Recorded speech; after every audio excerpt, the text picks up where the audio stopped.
बिस्मिल्लाहिर्रहमानिर्रहीम, अस्सलाम वालेकुम, वेलकम टू क्विक रिव्यू। और क्विक रिव्यू में वर्ल्ड अफेयर्स का एक टॉपिक डिस्कस करते हैं और वो क्या है हमारे पास जी कि जो प्रेसिडेंट जी हैं चाइना के, जो सदर साहब हैं, इनका जो यूरोप का टूर रहा, अभी रिसेंट टूर जो 5 डेज़ का टूर था, इसको डिस्कस करते हैं। काफ़ी ज़्यादा इंपॉर्टेंट है और काफ़ी अहमियत का हामिल है। उसका जो रीज़न है, सबसे पहला रीज़न तो ये है कि भाई ये 5 साल के बाद हुआ, ठीक है। तो 5 साल के बाद ये टूर था। दूसरा इसलिए इंपॉर्टेंट है ये कि इस टाइम पे, जिस टाइम पे हम देखते हैं कि IR के अंदर काफ़ी ज़्यादा डेवलपमेंट्स हो रही हैं, जहां पे यूक्रेन की वॉर भी हम देखने को मिल रही है और दूसरी साइड पे ये कोशिश की जा रही है कि जो चाइना है उसको आइसोलेट किया जाए। तो ऐसे में जो है ये टूर रहा यहाँ पे। और तीसरा हम ये देख रहे हैं कि भाई चाइना के ऊपर जो है वो टैक्स लगाने की बात हो रही है या उसकी फ्री ट्रेड जो है उसको कर्व करने की बात हो रही है कि भाई ये बहुत ज़्यादा प्रोडक्शन कर रहे हैं, जिस वजह से यूरोप की जो अपनी इंडस्ट्रीज हैं उनको बहुत ज़्यादा नुकसान हो रहा है या नुकसान होने का इन फ्यूचर अंदेशा है। तो एक ऐसे टाइम के ऊपर जब हम देख रहे हैं कि मुख्तलिफ डेवलपमेंट्स हो रही हैं, तो ऐसे में ये टूर है, तो इसको डिस्कस करते हैं और देखते हैं कि ये टूर जो है वो कैसे इंपॉर्टेंट रहा और इसके अंदर क्या क्या जो है वो इंपॉर्टेंट डेवलपमेंट्स हुई। अब सबसे पहले अगर हम देखें कि इसके अंदर हम क्या जो है किन चीज़ों का आंसर लेने जा रहे हैं, किन क्वेश्चंस का हम आंसर लेंगे, तो देखिए हम किन क्वेश्चंस का आंसर लेंगे। हम सबसे पहला क्वेश्चन ये लेंगे कि भाई मल्टीपोलर वर्ल्ड जो है इसका थॉट हम समझने की कोशिश करेंगे, कैसे जो है वो चाइना कोशिश कर रहा है कि भाई दुनिया मल्टीपोलैरिटी की तरफ जाए, जबकि वहीं पे उसके जो अगेंस्ट में जो उसके राइवल हैं, खास करके अगर हम US की बात करते हैं तो वो हमेशा जो है वो मल्टीपोलैरिटी से भागा है, ठीक है। वो हमेशा खुद को सुपर पावर रखने की कोशिश की या अपने अलाइज के अंदर उसने पावर को रखने की कोशिश की है। तो वहीं पे चाइना की एक अपोजिट अप्रोच है जो मल्टीपोलर वर्ल्ड को लेके है, जबकि उसके जो राइवल हैं उनकी ये कोशिश नहीं है। वहीं पे हम ये देखेंगे जो जी साहब का टूर है यूरोप का, ये कैसे जो है वो इन्फ्लुएंस करेगा फ्यूचर ट्रेड को, ठीक है जी। जो फ्यूचर रिलेशंस होंगे खास करके यूरोप के चाइना के साथ, वो कैसे हो सकते हैं, ठीक है जी। यूरोप और चाइना के रिलेशंस इस टाइम पे, क्योंकि पूरी दुनिया ही जो है वो खास करके आप देख लें रशिया यूक्रेन वॉर की वजह से या खास करके जो चाइना की जो पॉलिसीज हैं ट्रेड को लेके, उन ट्रेड पॉलिसीज की वजह से इसे कंट्रोल करने की कोशिश कर रही है। और तीसरा हम आंसर लेने की कोशिश करेंगे कैसे जो है वो इंटरनेशनल ट्रेड शेप करती है जियोपॉलिटिक्स को। ये जो अलायंसेज हैं, ठीक है जी, कंट्रीज के मुख्तलिफ ममालिक एक दूसरे के साथ, ये किस तरह से जो है वो शेप कर रहे हैं इस पूरे के पूरे IR सिस्टम को और किस तरह से फ्री ट्रेड को आगे लेके जा रहे हैं या क्या सिनेरियोज यहाँ पे डेवलप हो रहे हैं। तो ब्रीफली डिस्कस करते हैं इन सबको और देखते हैं कि ये हमें क्या आंसर देते हैं चीजों का। अब सबसे पहले अगर हम इसका इंट्रोडक्शन लेते हैं तो देखिए जी ये टूर जो है ये एक 5 डे टूर था। सबसे पहले तो आपको ये पता होना चाहिए। और 6 से 10 मई 2024 को ये टूर हुआ, जिसके अंदर फ्रांस, सीरिया और हंगरी का जो है वो दौरा किया गया चीन के सदर साहब की तरफ से, ठीक है। और ये चीन का जो एक विजन है, जो मकसद है चीन का, यानी कि जो वो नजर रखता है दुनिया के ऊपर कि भाई वो दुनिया को कैसे देख रहा है, वो दुनिया को अपनी मार्केट के तौर पे देख रहा है। बात समझ रहे हैं ना, कि वो दुनिया को समझता है कि भाई दुनिया का कोई भी मुल्क है वो उसकी मार्केट है, क्योंकि इनके पास जाहिर बात है प्रोडक्शन है और इकोनॉमिक पावर है चाइना। तो वो कहता है कि भाई अपनी इकोनॉमी जो है उस इकोनॉमी को दुनिया के हर खित्ते में पहुंचाया जाए, तो इसलिए उसके लिए मल्टीपोलैरिटी जो है उसे सूट करती है। तो बावजूद इसके इस टाइम पे हम देख रहे हैं रशिया और यूक्रेन की वॉर है, लेकिन फिर भी उसके ताल्लुकात रशिया के साथ बहुत अच्छे हैं, ठीक है, चाहे वो इन्वेस्टमेंट के हो, ट्रेड के हो। इसी तरह से अगर रशिया के साथ अच्छे हैं तो अब यूरोप के साथ भी अच्छे हैं। कोई कोशिश यही हो रही है कि भाई किसी तरह से उन मालिक को भी इन्फ्लुएंस किया जा सके। तो जियोपॉलिटिकली और इकोनॉमिक इंप्लीकेशंस अगर हम देखते हैं फ्रांस की, सीरिया की और हंगरी की, तो काफी ज्यादा इंपॉर्टेंट रहेंगी इस टूर के बाद कि भाई जब एक इकोनॉमिक पावर का कंट्री का प्रेसिडेंट जो है जब जाता है, विजिट करता है, उसका क्या असर रह सकता है। और हम देखेंगे कि चाइना की जो फॉरेन पॉलिसी है यूरोप को लेके वो क्या हो सकती है, कि भाई क्या जो है वो चाइना सोच रहा है कि चीन को जो है वो कैसे जो है वो अलग किया जाए, अपने साथ शामिल किया जाए, क्योंकि इस टाइम पे यूरोप जो है वो इस टाइम पे मिड में है। अब देखिए एक साइड पे हम ये देखते हैं US है, दूसरी साइड पे हम ये देख रहे हैं कि चाइना है। अब जो US है वो कोशिश अपनी पूरी कर रहा है कि किसी तरह, देखिए नेटो जो है वो क्या है, नेटो यही है ना कि अलायंस है, और वो सारा अलायंस किसके खिलाफ है इस टाइम पे अगर हम देखें तो इस टाइम पे वो जो है वो रशिया के खिलाफ है, ठीक है, और खास करके इस टाइम पे जो है वो चाइना के खिलाफ है। तो एक साइड से US जो है वो नेटो अलायंस के थ्रू दूर करने की कोशिश कर रहा है चाइना को, दूसरी साइड पे जो है चाइना कोशिश कर रहा है कि किसी तरह से जो है वो अलायंस में US के साथ तो रही रहे, लेकिन कोशिश कर रहा है कि भाई ये इसके साथ बिल्कुल जो है वो सामने इसके आगे खड़े ना हो जाए, बल्कि ये इनको मार्केट के तौर पे इस्तेमाल करे और अपना भी फायदा यहां से हासिल करे। तो इस टाइम पे यूरोप जो है वो अटेंशन बना हुआ है, क्योंकि बीच में है, जाहिर बात है। अब देखिए, अब ये टूर कैसे टाइम पे रहा, ये कहा जा रहा है कि भाई ये 60th एनिवर्सरी जो है डिप्लोमेटिक रिलेशंस की चाइना और फ्रांस की जो है, ये इस मौके पे रहा कि भाई 60 साल इनके रिलेशंस को कंप्लीट हो जाएंगे। वैसे ही हंगरी के साथ 75 ईयर्स की जो है ये रिलेशंस हैं चाइना के, ये ऐसे मौके पे रहा। और खास करके एक जो है वो 25th एनिवर्सरी मनाई जा रही है इस चीज की कि जब चाइना की जो एम्बेसी है बेलग्रेड के अंदर, उसके ऊपर सीरिया के अंदर जो है वो अटैक किया गया था। गो कि वो गलत फहमी थी लेकिन एक अटैक हुआ। तो ये तीन चीजें जो हम एक साथ देख रहे हैं, एक तो 60th एनिवर्सरी जो है वो चाइना और फ्रांस के रिलेशन की, 75th एनिवर्सरी हंगरी के साथ रिलेशंस की, और 25th एनिवर्सरी जो है जिसमें 3 चाइनीज हलाक हुए थे। तो ये कोसोवो वॉर के अंदर जो है वो अमेरिका ने अटैक किया था यहाँ पे इनकी एम्बेसी के ऊपर। अब जो जी है उनका जो मेन पर्पस है इसका, वो ये कहा जा रहा है, जो एनालिस्ट हैं वो किस चीज को पुश कर रहे हैं, वो कहते हैं कि भाई यूनाइटेड स्टेट्स के जो इन्फ्लुएंस है, जो यूनाइटेड स्टेट्स का असर है, इसके असर को कम करने के लिए ये पूरे का पूरा विजिट किया जा रहा है कि पूरी कोशिश है कि किसी तरह से जो अमेरिका है उसका असर जो है यूरोप के ममालिक से कम किया जाए, और यूरोप के अंदर जो है अगर असर हो भी तो एक तकसीम पैदा हो जाए। समझ गया ना, एक तकसीम पैदा हो जाए कि अगर एक ब्लॉक जो है वो हम ये देख रहे हैं यूरोप के अंदर सपोर्ट कर रहा है अमेरिका को, तो वहीं पे एक ब्लॉक क्रिएट किया जाए जो कि चाइना को जो है वो सपोर्ट करे, चीन को सपोर्ट करे। तो इससे जो है वो एक बैलेंस बना रहेगा और पूरे का पूरा यूरोप जो है उनके चाइना के खिलाफ नहीं होगा या अमेरिका उसे अपने मकासद के लिए इस्तेमाल नहीं कर पाएगा। तो ये बेसिकली हम देख रहे हैं इसका पर्पस बन रहा है। तो यहां पे अगर हम बात करते हैं, और खास करके जो है इसमें जो की पॉइंट हमें देखने को मिला वो ये मिला कि क्योंकि ये कहा जा रहा था, ये एक्सपेक्ट किया जा रहा था कि जो यूरोप है वो क्या करेगा, वो चाइना को प्रेशराइज कर देगा इस बात के ऊपर कि भाई वो रशिया के साथ जो उसके रिलेशंस हैं उसको खत्म कर दे। ठीक है जी, रशिया के साथ अपने ताल्लुकात खत्म कर दे। लेकिन चाइना ने एक साफ सी बात कह दी है कि भाई ट्रेड भी रशिया के साथ होगी, और जो रशिया का मामला है वो नॉन निगोशिएबल है, यानी हम उनके साथ ताल्लुकात रखेंगे, आप उस पर हमें कुछ भी नहीं कह सकते या हमसे कोई भी डिमांड्स जो हैं वो अपनी नहीं रख सकते कि हमारे उनके साथ रिलेशंस क्यों हैं। तो इस क्यों का जवाब हम आपको नहीं देंगे। तो इसका मतलब ये है कि वो जो यूरोप एक्सपेक्ट कर रहा था वो उसे हासिल नहीं हुआ इस टूर से बेसिकली, अगर आप ये देखें। और यहां पे इस पिक्चर के अंदर देखिए सीरिया के अंदर ये क्राउड जो है वो जमा किया गया था, इतना ज्यादा जो है उसको सेलिब्रेट किया गया। तो यूरोप के अंदर ही एक मुल्क के अंदर अगर चाइना के लिए, चाइना के प्रेसिडेंट को वेलकम करने के लिए इतना बड़ा क्राउड जमा किया जाता है तो काफी इंपॉर्टेंट चीज है। अब हम देखते हैं अगर सारे के सारे ये किस्सा कहानी कहां घूम रही है, वो घूम रही है मल्टीपोलैरिटी के ऊपर। ठीक है कि इस टाइम पे दुनिया जो है वो मल्टीपोलैरिटी में खड़ी है। अब क्वेश्चन ये है कि मल्टीपोलैरिटी क्या है, जिसका हम आंसर लेने की कोशिश करेंगे। ठीक है, और जी का ये वीएन क्या है मल्टीपोलैरिटी वर्ड का। अब सबसे पहली बात को आप ये समझिए, मल्टीपोलैरिटी का मतलब देखिए, पोल्स को हम क्या कहते हैं, पोल्स का मतलब है दो अपोजिट, जो हम कहते हैं नॉर्थ पोल या साउथ पोल। ठीक है, पोल्स का मतलब दो अपोजिट साइड्स जो हैं आप इसे कंसीडर करें।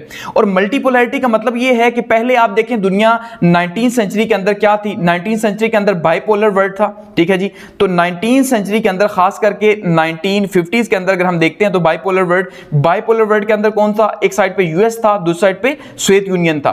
तो ये जो है बाइपोलर वर्ल्ड थी। फिर क्या हुआ, हमने देखा 1991 के बाद जब सोवियत यूनियन टूटा तो ये सारे का सारा जो है वो यूनिपोलर वर्ल्ड बना। उसके अंदर अमेरिका जो है वो दुनिया को लीड करना स्टार्ट हो गया। फिर अब हम देख रहे हैं कि 1991 के बाद से अमेरिका जो है वो अगले 10 साल उसने रूल तो किया या 20 साल उसने रूल किया, लेकिन अब दुनिया 2010 के बाद से चेंज हो रही है और दुनिया की बहुत सी डिफरेंट इकोनॉमीज जो है उन्होंने इमर्ज किया। उसके नीचे के तौर पे दुनिया जो है वो मल्टी जो है वो पोलर हो चुकी है। इस टाइम पे जो है हम ये देख रहे हैं कि अगर आप देखें तो इंडिया भी हमें पावर देखने को मिल रहा है एक साइड पे। ठीक है जी, हम देख रहे हैं कि ब्राजील हमें पावर देखने को मिल रहा है। अगर हम देख रहे हैं जी तो हमें जो है वो रशिया इस टाइम पे दोबारा अपने पांव पे खड़ा होता हुआ नजर आ रहा है। चाइना सबसे बड़ी हकीकत है जो हमें देखने को मिल रही है। ठीक है, इसी तरह से अमेरिका खुद मौजूद है। तो इसका मतलब यह है कि 5 से 6 ममालिक जो है वो इस टाइम पे दुनिया को इकोनॉमिकली लीड करने के लिए बिल्कुल रेडी हैं और लीड करने की कोशिश कर रहे हैं। जिसमें हम चाइना देख रहे हैं वो तो बिल्कुल आगे मौजूद है, इसी तरह से इंडिया जो है वो मौजूद है। तो ये जो मुख्तलिफ ममालिक हैं जो कि थोड़ा थोड़ा हिस्सा आप दुनिया का अपने पास रखना चाह रहे हैं। ठीक है जी, कि अगर हम देखते हैं चाइना की बात, तो चाइना कोशिश है ज्यादा से ज्यादा दुनिया के ममालिक उसके साथ ट्रेड करे। तो कुछ ममालिक उसके साथ हैं, यानी लेट्स सपोज अज्यूम करते हैं कि 200 ममालिक हैं, तो 200 ममालिक में से अगर 70 ममालिक या 80 कंट्रीज भी जो है अगर वो सीपैक का प्रॉपरली डायरेक्ट हिस्सा है, इनडायरेक्टली तो 176 कंट्रीज के अंदर है लेकिन हिस्सा है, तो इसका मतलब 70 कंट्रीज जो हैं वो इसकी सपोर्ट के साथ है। वहीं पे हम देख रहे हैं कि यूएस जो है उसके ब्लॉक के अंदर भी नेटो अलाइज मौजूद हैं। ठीक है जी, वहां पे इसके ब्लॉक के अंदर भी अगर हम देखते हैं तो 50-60 कंट्रीज मौजूद हैं। वहीं पे अगर आप इंडिया के साथ देखें तो इंडिया के रिलेशंस जो है वो मौजूद हैं 20-30 कंट्रीज के साथ। तो इसका मतलब ये है कि हमें यहाँ पे मल्टीपोलैरिटी क्या देखने को मिल रही है कि हर मुल्क जो है वो अपने बैग के अंदर 30-40 ममालिक को रखना चाह रहा है। और रशिया अगर हम देखें, बावजूद इसके कि इतनी ज्यादा जो है वो पाबंदियां रशिया पे लगी हुई हैं, फिर भी जो है वो रशिया के साथ अफ्रीकन कंट्रीज मौजूद हैं, ठीक है जी, एशियन कंट्रीज मौजूद हैं, इसी तरह से तो बहुत सारे ममालिक यूरोप के अंदर मौजूद हैं। तो सबके साथ इस टाइम पे सपोर्ट मौजूद है। तो जब सबके साथ सपोर्ट मौजूद है तो कोई भी मुल्क अकेला नहीं है। इसका मतलब जब कोई मुल्क अकेला नहीं है तो आप उसके खिलाफ कहीं पे भी नहीं जा सकते। तो यही हमें मल्टीपोलैरिटी जो है वो देखने को मिलती है मुख्तलिफ पोल्स के ऊपर, ठीक है। तो यही मल्टीपोलैरिटी का कॉन्सेप्ट है। और ये चाइना को सपोर्ट क्यों करता है, ये जो कॉन्सेप्ट है मल्टीपोलैरिटी का, अगर हम बात करते हैं कि चाइना को क्यों सपोर्ट करता है, तो बेसिकली देखिए चाइना को ये सपोर्ट क्यों कर रहा है। अगर हम इसका जवाब लेते हैं तो अब अमेरिका को ये सपोर्ट नहीं करता लेकिन चाइना को करता है। उसका रीजन ये है कि देखिए चाइना जो है वो एक इकोनॉमिक पावर है इस टाइम पे, अगर आप देखते हैं तो, ठीक है। और उसका सारे का सारा जो फोकस है वो सारे का सारा मैशत के ऊपर है, इकोनॉमी के ऊपर है। तो जाहिर बात है वो ये चाहेगा कि दुनिया जितनी ज्यादा मल्टीपोलर वर्ल्ड होगी, कोई किसी के असर में नहीं होगा, तो हर कोई फ्री डिसीजंस ले सकेगा। जब हर कोई फ्री डिसीजंस लेगा तो फ्री डिसीजन के तौर पर वो क्या करेगा, वो ट्रेड करेगा चाइना के साथ, और चाइना को मंडी या मार्केट्स मिलती जाएंगी। तो जो लोग बिजनेसमैन होते हैं, अब जैसे एलोन मस्क है, वो अमेरिका के अंदर है लेकिन फिर भी उन्होंने, आपने देखा कि चाइना को विजिट किया अभी लास्ट वीक के अंदर, ठीक है जी, और वहां पे जाके इन्वेस्टमेंट का ऐलान किया। तो जो बिजनेसमैन कम्युनिटी है वो दुनिया को जो है वो आइडियलिस्टिक थ्योरी से देखती है, जो आईआर की आइडियलिज्म की थ्योरी है, उसके तहत क्या है जी कि भाई ये सारी की सारी दुनिया जो है यहाँ पे फ्री ट्रेड होनी चाहिए और उसे फायदा होना चाहिए पूरी दुनिया को, ठीक है। वहीं पे अगर हम अमेरिका को देखते हैं तो अमेरिका का कॉन्सेप्ट इसके डिफरेंट है, क्योंकि अमेरिका की जो 90% इकोनॉमी है वो तो सारी आर्सेनल के ऊपर बेस करती है, असले के ऊपर बेस करती है, ठीक है, तो मिलिट्री के ऊपर बेस करती है। तो इसलिए जब तक जंगें नहीं होंगी तब तक अमेरिका की इकोनॉमी ऊपर नहीं जा सकती। इसकी सबसे प्राइम एग्जांपल हमने वर्ल्ड वॉर सेकंड देखी कि जब पूरी दुनिया नीचे गई, अमेरिका जो है वो असला बेच बेच के सबसे ऊपर चला गया और दुनिया में उसने हुकूमत स्टार्ट कर दी, समझ रहे हैं ना। तो इसका मतलब यह है कि अमेरिका की जो इंडस्ट्री है वो डिफरेंट है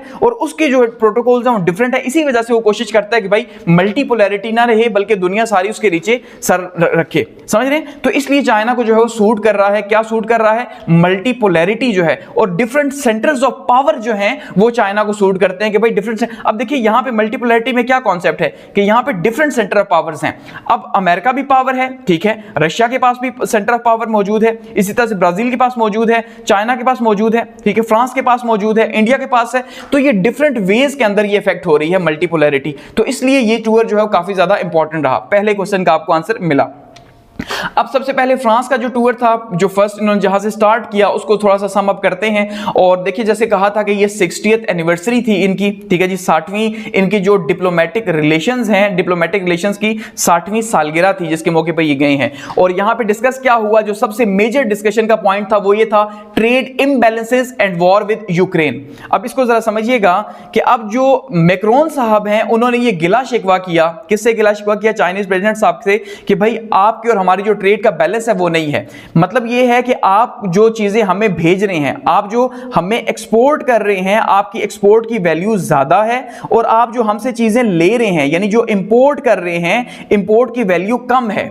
समझ रहे हैं ना। इसका मतलब अगर आप एग्जांपल के तौर पे 500 रुपए की चीजें हमें बेच रहे हैं तो हमसे वापसी पे 200 रुपए की चीजें खरीद रहे हैं, तो हमें 300 रुपए का यहां पे क्या हो रहा है जी, लॉस हो रहा है। तो ये जो 300 रुपए का लॉस है ये ट्रेड इम्बैलेंस है। होना ये चाहिए कि आप अगर 500 की चीजें हमें दे रहे हैं तो 500 की हमसे लें, ताकि जितना फायदा आपको है उतना ही फायदा हमें हो, विन विन हो दोनों के लिए। लेकिन यहां पे विन और लूज है, आपको तो फायदा हो रहा है और चीजों की प्रोडक्शन भी आपने बहुत ज्यादा रखी हुई है। इसके ऊपर काफी ज्यादा जो है नाराजगी भी जाहिर की जी साहब ने कि भाई आप क्या कह रहे हैं, ज्यादा रखी है प्रोडक्शन, हमारी जितनी मर्जी होगी हम करेंगे और ये कोई ज्यादा नहीं है। तो खैर ये चीज शेयर करने की कोशिश की ट्रेड के इम्बैलेंस को। और साथ में दूसरा उन्होंने कहा कि भाई देखिए रशिया आपका फ्रेंड है, बहुत अच्छी बात है, लेकिन आप रशिया को समझाएं कि इस वॉर से कोई फायदा नहीं होगा। तो जी साहब ने यहां पर भी आगे से जो है वो जिसे कहते होते हैं कि भाई साफ साफ इनकार कर देना, कि उन्होंने कहा भाई देखो रशिया का मामला जो भी है वो मेरा, यानी कि वो चाइना का और रशिया के आपस के बायलैटरल रिलेशंस हैं, आप उसको इसके बीच में नहीं लाएंगे। यहां पे चाइना चाइना की और फ्रांस के रिलेशंस की बात हो रही है, तो आप चाइना और फ्रांस के रिलेशंस की बात तो कर सकते हैं, लेकिन चाइना और रशिया के रिलेशंस में हमें कैसे रखने चाहिए आप हमें डिक्टेट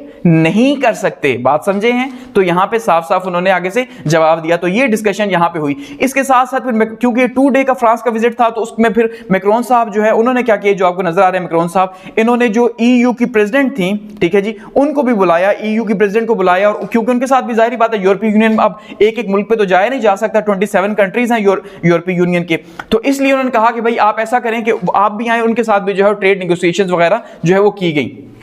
अब मैक्रोन साहब के साथ जब बात, जैसे मैंने कहा कि जी साहब ने बात जो की है मैक्रोन साहब ने जी के साथ कि भाई जो सबसे पहली बात तो ये है कि आप रशिया यूक्रेन वॉर को देखिए, तो उन्होंने मना कर दिया कि भाई इस मामले में हमारे आपस के रिलेशंस हैं, आप रशिया को बीच में बिल्कुल नहीं लाएंगे, और हमारे रशिया के साथ जैसे भी रिलेशंस हो, अच्छे हों बुरे हों, हम उनको जो भी सप्लाई करते हों, क्योंकि ये इनकी प्रेशराइज किया गया था मैक्रोन की तरफ से, और जो उर्विला रेटोर है उनकी तरफ से भी कहा गया था कि भाई आप ऐसा करें कि उनको ऐसा असला सप्लाई या ऐसी चीजें या ऐसे इक्विपमेंट्स जो है वो सप्लाई ना करें जो कि मिलिट्री के यूज के लिए हों, ठीक है ना, तो आप उनको किसी तरह से रोके, लेकिन जी साहब ने इनकार कर दिया। इसी तरह से जो जी हैं उन्होंने फिर आगे से रिटर्न में क्या दिया जी, कुछ कंसेशंस की बात की है कि हम कुछ ट्रेड प्रैक्टिसेस के ऊपर आपका टैरिफ जो है कम कर देंगे, तो आप उससे फायदा उठा सकते हैं, और साथ में उन्होंने ये कहा कि भाई जो चाइनीज मार्केट है उसकी एक्सेस के हवाले से बातचीत की है कि भाई जो मैक्रोन है वो ये कह रहे हैं कि आप बहुत सस्ते दामों चीजें बनाते जा रहे हैं बहुत बड़ी क्वांटिटी के अंदर, और ये क्वांटिटी जो है ये सारी की सारी आप जो है यूरोप को भेजते जा रहे हैं, और यूरोप में चीजों की प्राइस जो है ओरिजिनल वैल्यू जो है वो कम हो रही है। अब इसको जरा समझिए, ये बहुत इंपॉर्टेंट पॉइंट था। अब एक चीज जो चाइना के अंदर, लेट्स सपोज एक टी शर्ट है, ठीक है जी, एक टी शर्ट जो है वो चाइना के अंदर बनती है 100 रुपए की, और वही टी शर्ट जो है वो बन रही है फ्रांस के अंदर 200 रुपए की। अब जब चाइना से वो यहां पहुंचेगी और बहुत बड़ी क्वांटिटी के अंदर भी यहां पहुंचती है, तो अल्टीमेटली क्या जो लेने वाले कस्टमर्स हैं वो 100 रुपए की प्रोडक्ट परचेज करना पसंद करेंगे या 200 की? तो अल्टीमेटली जब वो 100 की परचेज करेंगे चाइनीज प्रोडक्ट, जो फ्रेंच के प्रोडक्ट है उसको होगा नुकसान इससे। तो इस तरह से यूरोप को इस बात का नुकसान हो रहा है कि चाइना सस्ती चीजें और बहुत ज्यादा बना के भेज रहा है, ठीक है। तो ये सबसे बड़ा इशू था जो डिस्कस किया गया, जिसके ऊपर जी साहब ने कहा कि भाई ये आप अपना मामला देख लें, हम इस चीज पे कुछ नहीं बोलते, हम तो बना के बेचेंगे। अच्छा, अब ये तो फ्रांस का विजिट था। अब बात करते हैं जी सीरिया की, कि सीरिया का जो विजिट रहा उसकी अगर हम बात करते हैं, जो हमने देखा कि 75 ईयर्स जो है इन्होंने सेलिब्रेट किए हैं, और इसमें इनको जो है वो बायलैटरल रिलेशंस में काफी जो है वो अच्छे तरीके से इनको वेलकम भी किया गया, और साथ में जैसे कहा कि ये 25th एनिवर्सरी थी जिसमें नेटो ने बॉम्बिंग की थी सीरिया की चाइनीज एम्बेसी के ऊपर जो बलग्रेड है वहां पे, और जिसमें 3 चाइनीज जो है माना जाता है कि जो है उस टाइम पे हलाक हुए। ये 1999 की बात है, 1999 में ये हुआ था, और लेकिन 1999 में जाहिर बात है चाइना और अमेरिका जो है उस टाइम पे उनके ये रिलेशंस नहीं थे कि बहुत ज्यादा कोई वावेला किया जाता, लेकिन कहा गया था कि आपने क्यों अटैक किया, ठीक है। और साथ में फ्री ट्रेड की जो सबसे इंपॉर्टेंट बात यहां पे सीरिया पे हुई है वो यही है कि चाइना और सीरिया जो है फ्री ट्रेड जो है साइन करेंगे। फ्री ट्रेड का मतलब क्या होता है? देखिए, फ्री ट्रेड का मतलब ये है कि भाई आपकी प्रोडक्ट जो है वो चाइना के अंदर अगर उसके ऊपर कोई टैरिफ नहीं लगेगा, यानी कोई टैक्स जो है वो नहीं लगेगा, वो जितने की सीरिया के अंदर बनी है 100 की अगर सीरिया के अंदर बनी है, तो आपने ऐसा नहीं है कि जैसे पाकिस्तान के अंदर जब प्रोडक्ट आती है 100 रुपए की तो यहां पे 600 की बिकती है क्योंकि 500 उसके ऊपर कस्टम टेस्ट और पता नहीं क्या क्या लग जाता है, तो आप टैक्स नहीं लगाएंगे। वैसे ही चाइना जो जिस रेट पे बनाएगा वो उसी रेट पे सीरिया के ऊपर ही जाएगी, तो कि ज्यादा फायदा इसका चाइना को ही है और चाइना की इंडस्ट्री को है, सीरिया को इतना ज्यादा नहीं है, ठीक है। उसके बाद बात करते हैं जिनके हंगरी की विजिट की, कि जब इन्होंने हंगरी का विजिट किया तो हंगरी का विजिट भी काफी इंपॉर्टेंट था, और सबसे ज्यादा इंपॉर्टेंस जो है वो जो दी जा रही है इस हंगरी के विजिट को ही दी जा रही है। उसका रीजन क्या है कि सबसे ज्यादा इंपॉर्टेंट क्यों दी जा रही है? क्योंकि जिस तरह से जी को वेलकम किया गया, आर्मी का ऑनर दिया गया, पूरा जो है उन्हें प्रोटोकॉल के साथ बुलाया गया, तो रीजन ये है कि ये कहा जा रहा है कि जो हंगरी है ये चाइना के इस टाइम पे यूरोप के अंदर बेस है, या बेस बनने जा रहा है, कि सबसे स्ट्रॉन्ग रिलेशन इस टाइम पे अगर हम देखते हैं ट्रेड के जो रिलेशंस हैं सबसे स्ट्रॉन्ग वो इस टाइम पे पूरे यूरोप के अंदर जो है वो हंगरी के साथ है, चाइना के सबसे स्ट्रॉन्ग रिलेशंस, ठीक है। और ये बिलियंस ऑफ डॉलर्स की इनकी ट्रेड होती है, जिसमें चाइना जो है जाहिर बात है सरप्लस है, यानी वो दे रहा ज्यादा है और ले रहा कम है, तो इसलिए हंगरी के साथ जो इसके ताल्लुकात हैं वो काफी ज्यादा स्ट्रॉन्ग हैं, और ये हंगरी को डिफरेंट वेज के अंदर देख रहा है, कोशिश कर रहा है कि हंगरी को हर तरह से फैसिलिटेट किया जाए और वहां पे अपनी बेस को स्ट्रॉन्ग किया जाए कि बाकी तमाम मालिक शायद नेटो के इन्फ्लुएंस के अंदर आके दूर हो जाएं, लेकिन हंगरी को कोशिश करेगा कि दूर ना होने दे, वहां पे बहुत बड़ी बड़ी इन्वेस्टमेंट्स हुई हुई हैं। इसीलिए मजीद इन्वेस्टमेंट्स की यहां पे बातचीत की गई है, जिसके अंदर ये कहा गया है कि भाई हम ट्रांसपोर्ट के अंदर, एनर्जी के अंदर जो है और हाईटेक रेलवे प्रोजेक्ट्स के अंदर जो है वो इन्वेस्ट करेंगे। तो हंगरी की आप मिसाल शायद पाकिस्तान की ले सकते हैं, जैसे पाकिस्तान जो है वो डेट के अंदर दबा हुआ है चाइना के, वैसे ही जो है वो हंगरी भी चाइना के लोन्स के अंदर, उनके प्रोजेक्ट्स के अंदर जो है वो दबा हुआ है और मजीद जो है वो इसी तरह से बढ़ रहा है। और जो चाइना की कंपनीज हैं उन्होंने भी अनाउंस किया कि भाई वो मजीद जो है मल्टी बिलियन डॉलर्स के प्रोजेक्ट जो है वो हंगरी के अंदर स्टार्ट करेंगी। तो ये काफी ज्यादा इंपॉर्टेंट है और ये हंगरी को जो है वो गेट वे है यूरोप का, जाहिर बात है, तो इसलिए काफी ज्यादा इंपॉर्टेंट चाइना इसको समझता है और फ्यूचर में भी चाइना ये नहीं चाहेगा कि हंगरी उससे दूर हो जाए।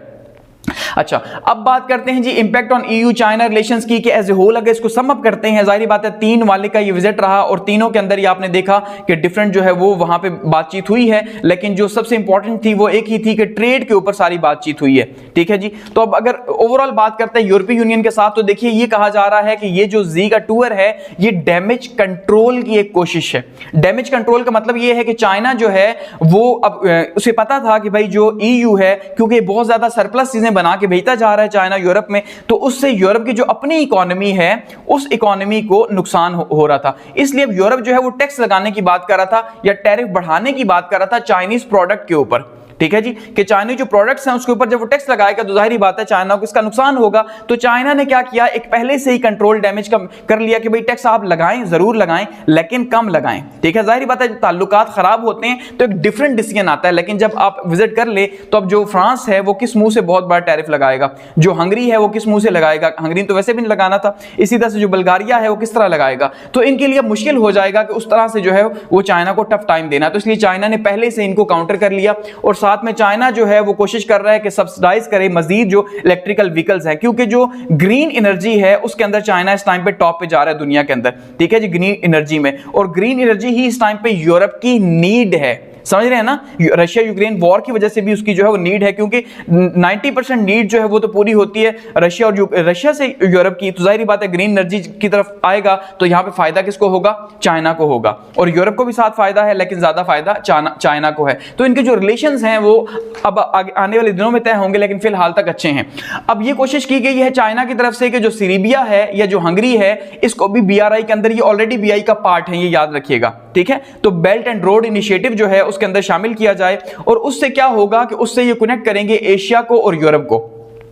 यानी अब देखिए ये चाइना है, अब यहां से ये पूरे का पूरा अफ्रीका को भी यहां से कनेक्ट करने की कोशिश कर रहे हैं, यूरोप को भी कर रहे हैं, तो 2 कॉन्टिनेंट जो है उनको बीआरआई मिला रहा है। बीआरआई का पर्पस ये है कि वो कॉन्टिनेंट्स को मिलाए, तो यहां से ये यूरोप को कनेक्ट करेंगे, जो ओल्ड ट्रेड रूट था जिसके थ्रू यूरोप से जो है काफिले आया करते थे और चाइना से यहां से चीजें खरीदते और वापस जो है वो यूरोप जाया करते थे। अब इसी तरह से ये यहां पे हंगरी को बेस बनाया गया, कुछ ममालिक को बेस बना के, तो यहां से जो है वो अफ्रीका के अंदर भी जो है वो जाएगा। तो इससे क्या होगा कि इससे फायदा होगा, इससे यहां से प्रोडक्ट्स यहां पे आ रही हैं, यहां से अफ्रीका के अंदर जा रही हैं, ये भी फायदा है। यहां से जो रास्ता डेवलप होगा यहां पे ट्रेड होगी, ये भी फायदा है।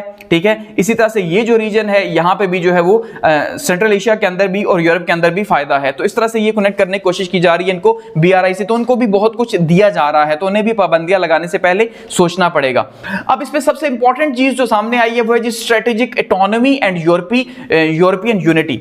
अब इस बात को समझिएगा कि इस विजिट के दौरान जो है वो मैक्रोन जो है, खास करके जो फ्रांस के जो सदर साहब हैं, उन्होंने इस बात पे जोर दिया कि भाई हम जो है वो क्या करेंगे जी, स्ट्रेटेजिक इकोनॉमी के ऊपर काम करेंगे। अब स्ट्रेटेजिक इकोनॉमी का मतलब ये है कि हम किसी के ऊपर डिपेंडेंट नहीं होंगे। यानी अब देखिए ये बात उन्होंने क्यों कही है, क्योंकि उन्हें पता है कि इस टाइम पे वो यूएस के इशारों पे चल रहे हैं। ठीक है, बावजूद इसके कि वीटो पावर होते हुए फ्रांस के पास वीटो एक पावर है ना फ्रांस, तो वो देख रहे हैं कि भाई यूरोप जो है वो क्या कर रहा है, यूरोप यूएस के इशारों के ऊपर चल रहा है, जिसकी सबसे प्राइम एग्जांपल जो है वो नेटो है, कि नेटो में इस टाइम पे मालिक तो सारे मौजूद हैं, लेकिन सबसे ज्यादा इन्फ्लुएंस जो है वो किसका है जी, वो सारे का सारा इन्फ्लुएंस जो है वो यूएस का है। तो यूएस अपनी मर्जी से जो है जहां पे वॉर स्टार्ट करना चाहता है वहां पे वॉर स्टार्ट कर देता है, जहां पे सब कुछ। तो इन्हें ये खौफ है कि इन फ्यूचर अगर ये नेटो से निकलते हैं, या खास करके नेटो जिस तरह यूएस चाह रहा है दुनिया के खिलाफ वॉर में अगर नहीं आते तो फिर क्या होगा, फिर अगर डिपेंडेंसी पैदा होगी तो प्रॉब्लम हो जाएगा। वहीं पे अगर इन्हें पता है कि ये फुल टाइम चाइना की तरफ चले गए और चाइना ने कल को अपनी ट्रेड ब्लॉक कर दी तो फिर क्या होगा। इसका मतलब ये अब ये कह रहे हैं कि हमें स्ट्रेटेजिक स्ट्रेटेजिक इकोनॉमी चाहिए, हम मल्टीपोलर वर्ल्ड के अंदर सबसे फायदा हासिल करने की कोशिश करेंगे और हमें जो है वो हर एक का ख्याल रखना है। यानी अमेरिका से भी हम ताल्लुकात रखेंगे, अब ये यूरोप कह रहा है, ठीक है। और अगर वो नाराज भी हो जाता है तो दूसरे ममालिक हमारे पास ऑप्शन के तौर पे हों, जैसे चाइना, ठीक है, या जैसे इंडिया। लेकिन अगर इनमें से कोई नाराज हो जाता है, हमें छोड़ना पड़ जाता है चाइना को या इंडिया को, तो फिर हमारे पास अमेरिका भी हो। तो इसका मतलब अब सबसे तो इसका मतलब पर्पस एक ही है कि हमारा जो नेशनल इंटरेस्ट है वो प्राइम है।